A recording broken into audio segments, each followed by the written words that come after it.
और अब तो ईवीएम के जरिए भी ये कार्य किया जा रहा है। में हुए यूपी के उपचुनाव में काफ़ी कुछ देखने के लिए मिला है।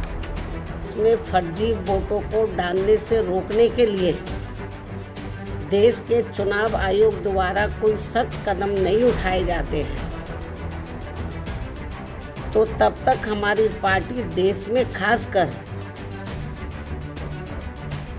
यूपी की 9 विधानसभा सीटों पर हुए उपचुनाव के नतीजे सामने आ चुके हैं, लेकिन इल्जामों का सिलसिला थमने का नाम नहीं ले रहा है। समूचे विपक्ष ने बीजेपी के खिलाफ मोर्चा खोल रखा है। न सिर्फ बीजेपी बल्कि निशाने पर योगी की पुलिस प्रशासन और तो और चुनाव आयोग भी है। और अब तो बीएसपी सुप्रीमो मायावती भी इन्हीं इल्जामों के साथ सामने आ चुकी हैं।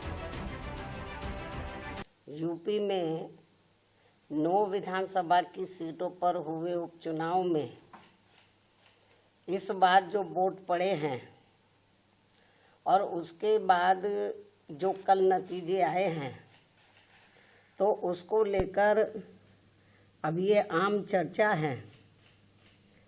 मैं खुद नहीं कह रही हूँ, ये लोगों में आम चर्चा है कि पहले देश में बैलेट पेपर के जरिए चुनाव जीतने के लिए सत्ता का दुरुपयोग करके फर्जी वोट डाले जाते थे और अब तो ईवीएम के जरिए भी ये कार्य किया जा रहा है, जो लोकतंत्र के लिए बड़े दुख व चिंता की बात है। इतना ही नहीं बल्कि देश में लोकसभा व राज्यों में विधानसभा आम चुनाव के साथ साथ खासकर उपचुनावों में तो अब ये कार्य काफी खुलकर किया जा रहा है। मायावती ने आम चर्चा का हवाला देते हुए महाराष्ट्र में हुए विधानसभा चुनाव और उसके नतीजों पर भी सवाल उठाए हैं। और न सिर्फ सवाल उठाए हैं बल्कि मायावती ने तो चुनाव आयोग को भी फर्जी वोट को रोकने के इंतजाम करने की चुनौती दे डाली है और इस धमकी के साथ कि तब तक उनकी पार्टी किसी भी उपचुनाव में हिस्सा नहीं लेगी। और ये सब हमें हाल ही में हुए यूपी के उपचुनाव में काफी कुछ देखने के लिए मिला है। और इस बार महाराष्ट्र स्टेट में विधानसभा के हुए आम चुनाव में भी इसको लेकर काफ़ी आवाज़ें उठाई जा रही हैं। ये अपने देश में यह लोकतंत्र के लिए बहुत बड़ी खतरे की घंटी भी है।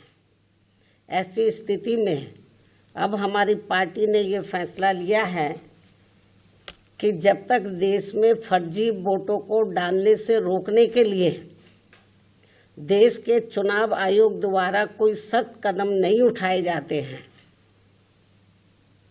तो तब तक हमारी पार्टी देश में खासकर अब कोई भी उपचुनाव नहीं लड़ेगी। मैं उपचुनाव की बात कर रही हूँ, बाई इलेक्शन की। तो तब तक हमारी पार्टी देश में खासकर अब कोई भी उपचुनाव नहीं लड़ेगी।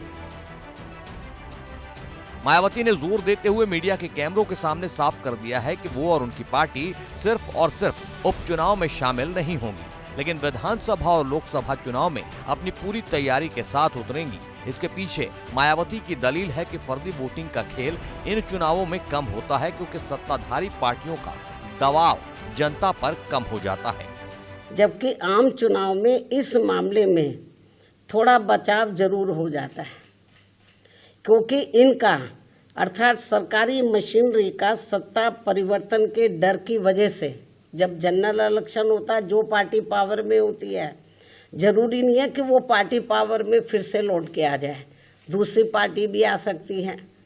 तो फिर वो जो सरकारी मशीनरी है वो थोड़ा घबराती है, जबकि आम चुनाव में इस मामले में थोड़ा बचाव जरूर हो जाता है क्योंकि इनका अर्थात सरकारी मशीनरी का सत्ता परिवर्तन के डर की वजह से आम चुनाव में इनका जनता पर कोई ज़्यादा दबाव या डर आदि नहीं होता है,